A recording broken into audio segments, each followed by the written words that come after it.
आखिर क्यों नहीं बुलाया था जनक ने राजा दशरथ को सीता स्वयंवर में। राजा जनक के शासनकाल में एक व्यक्ति का विवाह हुआ।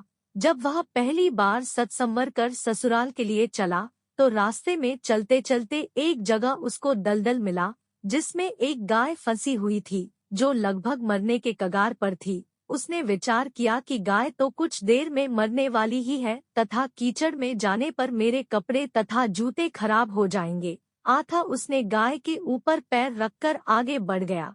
जैसे ही वह आगे बढ़ा गाय ने तुरंत दम तोड़ दिया तथा शाप दिया कि जिसके लिए तू जा रहा है उसे देख नहीं पाएगा, यदि देखेगा तो वह मृत्यु को प्राप्त। वह व्यक्ति अपार दुविधा में फंस गया और गौशाप से मुक्त होने का विचार करने लगा। ससुराल पहुंचकर वह दरवाजे के बाहर घर की ओर पीठ करके बैठ गया और यह विचार करने लगा कि यदि पत्नी पर नजर पड़ी तो अनिष्ट नहीं हो जाए। परिवार के अन्य सदस्यों ने उसको घर के अंदर चलने का काफी अनुरोध किया, किंतु वह नहीं गया और न ही रास्ते में घटित घटना के बारे में किसी को बताया। उसकी पत्नी को जब पता चला तो उसने कहा कि चलो मैं ही चलकर उन्हें घर के अंदर लाती हूँ। पत्नी ने जब उससे कहा कि आप मेरी ओर देखते क्यों नहीं हो तो भी वह चुप रहा। काफी अनुरोध करने के उपरांत उसने रास्ते का सारा वृतांत कह सुनाया। पत्नी ने कहा कि मैं भी पतिव्रता स्त्री हूँ, ऐसा कैसे हो सकता है, आप मेरी ओर अवश्य देखो। पत्नी की ओर देखते ही उसकी आंखों की रोशनी चली गई और वह गाय के शापवश पत्नी को नहीं देख सका।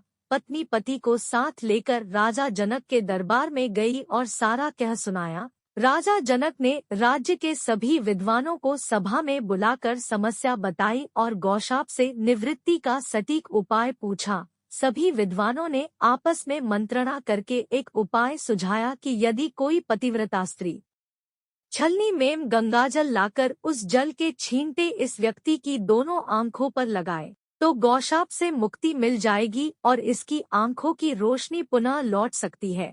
राजा ने पहले अपने महल के अंदर की रानियों सहित सभी स्त्रियों से पूछा तो राजा को सभी के पतिव्रता होने में संदेह की सूचना मिली। अब तो राजा जनक चिंतित हो गए। तब उन्होंने आसपास के सभी राजाओं को सूचना भेजी कि उनके राज्य में यदि कोई पतिव्रता स्त्री है तो उसे सम्मान सहित राजा जनक के दरबार में भेजा जाए।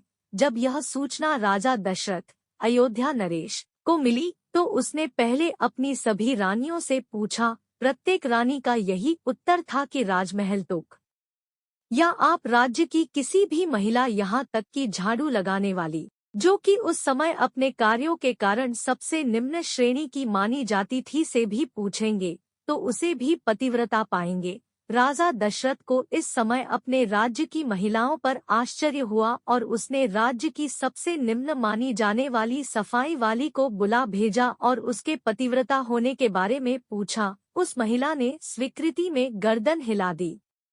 तब राजा ने यह दिखाने के लिए कि अयोध्या का राज्य सबसे उत्तम है उस महिला को ही राज सम्मान के साथ जनकपुर भेज दिया।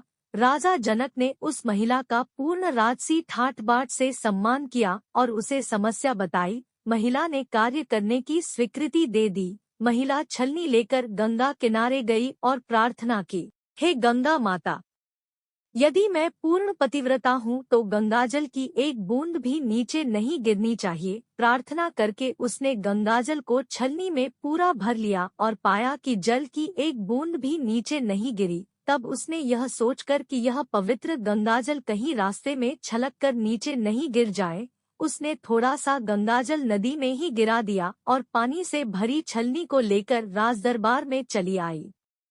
राजा और दरबार में उपस्थित सभी नरनारी यह दृश्य देख आश्चर्यचकित रह गए तथा उस महिला को ही उस व्यक्ति की आंखों पर छींटे मारने का अनुरोध किया और पूर्ण राज सम्मान देकर काफी पारितोषिक दिया।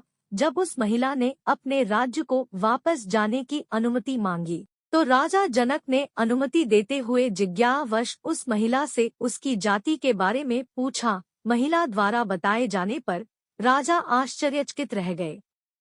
सीता स्वयंवर के समय यह विचार कर कि जिस राज्य की सफाई करने वाली इतनी पतिव्रता हो सकती है तो उसका पति कितना शक्तिशाली होगा, यदि राजा दशरथ ने उसी प्रकार के किसी व्यक्ति को स्वयंवर में भेज दिया तो वह तो धनुष को आसानी से संधान कर सकेगा और कहीं राजकुमारी किसी निम्न श्रेणी के व्यक्ति को न वर ले। इस वजह से राजा जनक ने अयोध्या नरेश को सीता के स्वयंवर में निमंत्रण नहीं भेजा।